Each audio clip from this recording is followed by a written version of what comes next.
Hello, my name's the Honorable Lord Drogo in Killis Elgar, mundanely Brandon Sartain. I was asked to do a video on Pressblech. Somebody had seen one of my examples that I did. Disclaimer, super duper novice here, just getting going. So I'm going to walk you through a little bit of the process that I go through on this. Just a little quick history on Pressblech. You'll see these a lot on Viking Age and post-Viking Age, even into Anglo-Saxon, all that area, Vendel period things. You see the plates that are embossed with metal. A lot of these, not all of them, but a lot of them are done through a process known as Pressblech. So what happens is you'll have a die, okay, and then there's an anvil or some sort of implement that they'll use to pound against. They'll put their die on it, the metal on top, and then they'll use a softer material like a heavy ounce leather, or maybe a big thick piece of lead, something that'll have some give. And then they will pound against that piece of material that has the give against the metal so that it presses the metal down into all the crevices on your die, forming your shape in your metal. Now, we know that this was the way that it was done because we found a couple of the plates, a couple of the dies. They're generally referred to as Torslunda plates because that's where they were found at. I'll try to find some information and link it down below on that. And I've got some extant pictures of some Pressblech pieces from the Staffordshire Hoard find. I'll put a picture up one of these corners. So you can see those, and I'll probably reference back to those a couple times so you'll see that picture again throughout. So what I used for my die was, this is a piece that I got off Etsy. The store name, the artist's name is Patrick Conlin. I spoke to him. He gave me permission to use this as a teaching tool. Again, I'm not selling any of these. This is just for a project that I'm working on for myself. So his work is exquisite. I love it. Super sharp, very clean, very detailed. Now that's great as a standalone piece. This is actually one of his belt plaques that sorry Patrick, I ground the rivets off the back to use for my die so it would sit flush on my anvil, which you'll see later on in the video. But the only downside to this is, since it is so fine and so detailed, it's really hard to get the detail to come through into the final piece. Now, part of that is because the detail is so fine and it's not super deep, but the other part of the issue is the gauge of the metal that I'm using. These are actually going to be seeing some force, so I wanted to use a thicker gauge. Plus, there's a lot of trial and error going on here. You can see this was my first piece that I did, and I was able to tell pretty quickly that this was not going to work. This was actually 22 gauge brass, and I wasn't using pickle at the time. I was just water quenching, so there's a lot of fire scale on here that I haven't cleaned off.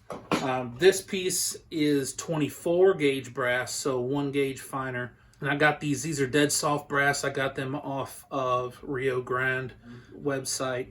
Now, there's a patina on here that I use, which you'll see later on in the video, to kind of fill in these back areas and just kind of buffed it off. I think this was 4 rounds of annealing. Annealing is a process where you heat the metal up. I use a torch. I heat it up to try to get it to as close to a red cherry color, cherry red hot, quench in water, and then move it over to my pickle tank, which I use pH negative, which you would use for like swimming pools, and then a wire brush. A brass wire brush is preferable. You want to try to match up, like if you're using a metal brush, a wire brush, you want to try to use the same type of material as you would use as your final piece, because you don't want to plate that. You can see this is the piece that I did in the video coming up that you're about to see. And this is the same brass, same sheet, but this one's still yellow brass looking, yellow gold brass, whereas this one's kind of rose gold looking. What happened is when I used my pickle tank, it was the same pickle tank that I had used when I was doing some repoussé work on copper, and through that it actually plated some of the copper onto the brass. I had a feeling that was going to happen ahead of time. I was just in a bind, didn't have a good container to use for a new pickle tank. So, like metals with like metals, all right? Keep that in mind for your wire brushes and your pickle tanks. One thing I did with this one, I think on this one I got 6 rounds of annealing and then pounding. And then I'd anneal it, clean it in the pickle, pound it. Anneal it, clean it in the pickle, pound it. So you'll see that repetitive motion, but every time you'll see the detail gets finer and finer on here. I wish I could get it to come out as clear as it is on the back, which I show that after each time, but beggars can't be choosers. Now, in looking at the extant pieces that I found, they show, the extant pieces show really fine, sharp accents. This is the Warriors Marching Left. One of the tunics has these real sharp dots on it. In this die, there's no way I would be able to get that type of relief just because of how shallow it is and how tight all the design is. As a plaque, as it's intended to be used, it's perfect. As a die, for what I'm trying to do, as it's not intended to be used, it doesn't quite work out because it wasn't made that way. I think as a standalone piece, awesome. I've been trying to research exactly how they would have made their dies. I'm really just getting going on that one. I've done some lost wax casting. I am crap at carving wax, I have learned. But I think I'm going to go another route. We'll see. I got a lot more of these to make. If you have any questions, feel free to hit me up. I'm on Facebook. I'd like to mention Bobby Ratliff. He has instructed me so much in this process. Even just getting to the point that I'm at, he has been a wealth of information. And Bobby, thank you, brother. I appreciate you guys for watching this, and check out the rest of the video, and I hope you enjoy it. Thanks. We have here the die from Patrick Conlin again. This is the first plate, which was the 22 gauge brass. This was 24 gauge that I had tried another time. And I've done my first anneal and run it through the pickle to clean it after a water quench. So we're gonna put it down on the anvil here on top of the die and get to work.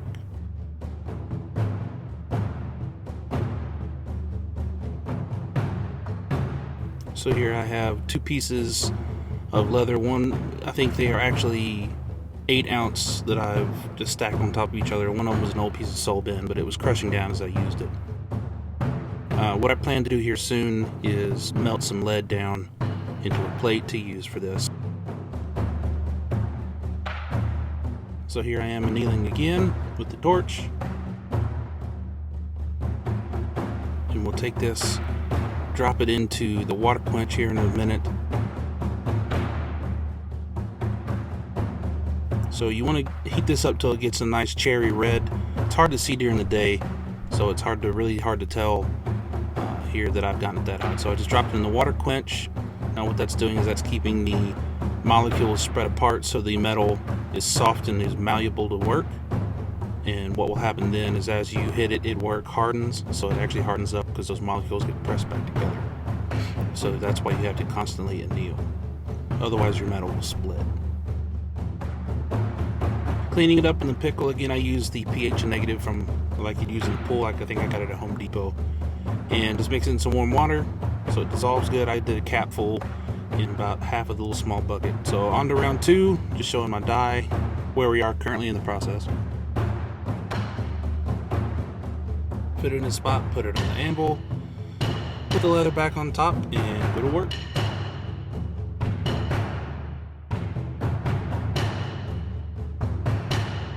So here I'm working the edges down because I want to get a nice tight fit around that plate.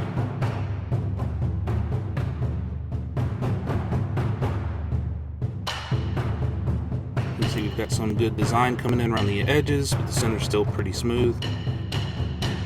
So now I actually think that I missed a round of annealing in the video somewhere. I'm not 100% sure.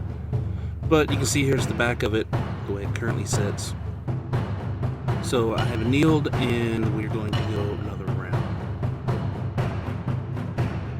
Now I'm doing some harder strikes right in the center, try and get that detail to start to come out some more. Back around my edges, keep the plate down and around, try to get all the detail even down on the sides good. Now, it kind of separated out, so I had to pick it up and refit it again. So we'll keep going some more, getting some more strikes on it, try to get some more detail coming out. Now I'm working on, there's some individual areas like between arms or around spears or the horse's reins or the head where the design sinks real down deep. So what I'm trying to do is pound in those areas specifically to get that metal to sink all the way down in to really define those areas on the design there. One thing that I am working on changing in my setup here is mounting my anvil. You can see it's bouncing around all over the place. That is not ideal for several reasons. One, it's unwieldy. You know, you spend so much time chasing your anvil. But the biggest issue is power loss. So if it's attached and it's solid, all that force is able to be generated and sent directly into the metal to actually push it where you want to go. Whereas right now what's happening is the anvil is soaking up a bunch of it and rebounding it back as it jumps. So I'm not being as effective as it could be. Here we are on to the fourth anneal, and we will see. Yeah, I just finished it. After a while I stopped showing the heating process and the pickling, cleaning in the pickle, because you've seen it once or twice, you've pretty much seen it. So here we go again. I'm starting with some of the interior areas to really try to clear up that design, excuse me. Now, especially around the shield that's in the center, I spoke at the beginning of the video about how the plaque is meant as a belt plaque, not as a die for Pressblechs. So what happens is, because of that, the area in the carving around the shield especially, and you'll see on the tail end of the video when I'm cleaning, around where the strap goes across the flank of the horse and there's a buckle there, it really gets muddled and hard to see what's happening there, because the relief in the die wasn't really deep enough for the metal to move into, so that, you know, you could see it come through in the Pressblech. And that's, again, as I said, these were not specifically designed as dies. These were designed to stand on belt plaques. So when you're using something for a function that it was not designed for, you are almost guaranteed to not get the outcome you wanted. So, case in point. So here I am with the patina paint, painting in.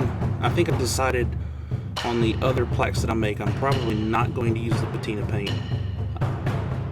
I just don't feel that it turns out the best way. I think going forward with the actual pieces, I'll just hammer them out, buff them up, and let them go as they are. And it's closer to period. From what I've seen, the existing Pressblech fragments don't have any type of paint or anything on the back, you know, in the crevices. It's just natural patina. So I will probably leave those blank, just polish them up and use them as they are. So I have applied the paint, it has dried. I got a little impatient and used my heat gun, and it actually bubbled up in one area. So, you know, that's what happens when you try to rush things. Here I have the long, arduous task of sanding all the excess off the high spots.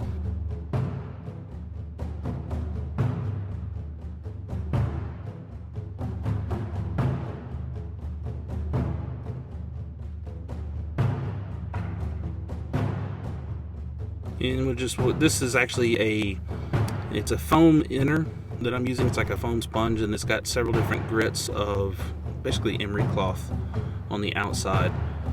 There's like a coarse, a medium, and a fine meant for buffing. So just trying to work my way through the different grits here. Your coarse obviously is to pull the bulk of the material off. The medium still pulls some material, but also starts to do some buffing. and then your fine is your final buff. When done correctly, man, it looks really sharp. I think my biggest issue was instead of doing one heavy coat of this patina paint, I should have done 2 or 3 lighter coats. But you know, hindsight is 20/20.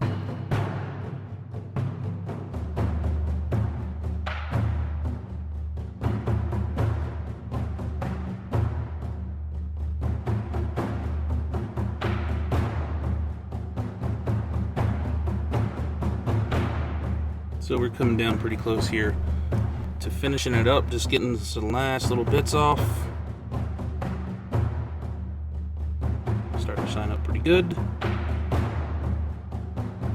Now as you start to get closer look at it, you'll see that in some of the lower areas, not necessarily the very bottom areas, but some of the lower areas, like around that buckle that I told you didn't get defined really well, and especially like the bottom right hand corner of the shield, you'll see there's some areas where the patina paint has not come off really good. So I had one of my coarse pads or coarse cloths had come off the pad previously, so I was just using that to try and get in there real good to pull those off. It kinda did and kinda didn't work. But as in everything that's an experiment, sometimes you just gotta try it and it might not work.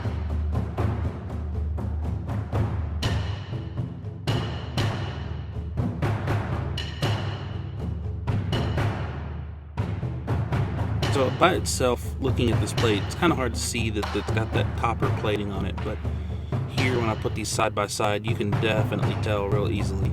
So again, that was a function of putting this brass plate in my pickle tank that I had previously done some copper work in, so it actually plated the copper onto the brass.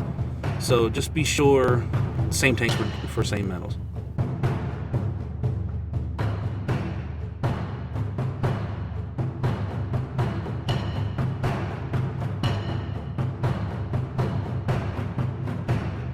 That is the process from beginning to end thus far, to my understanding. Thank you guys for watching, and have a great one.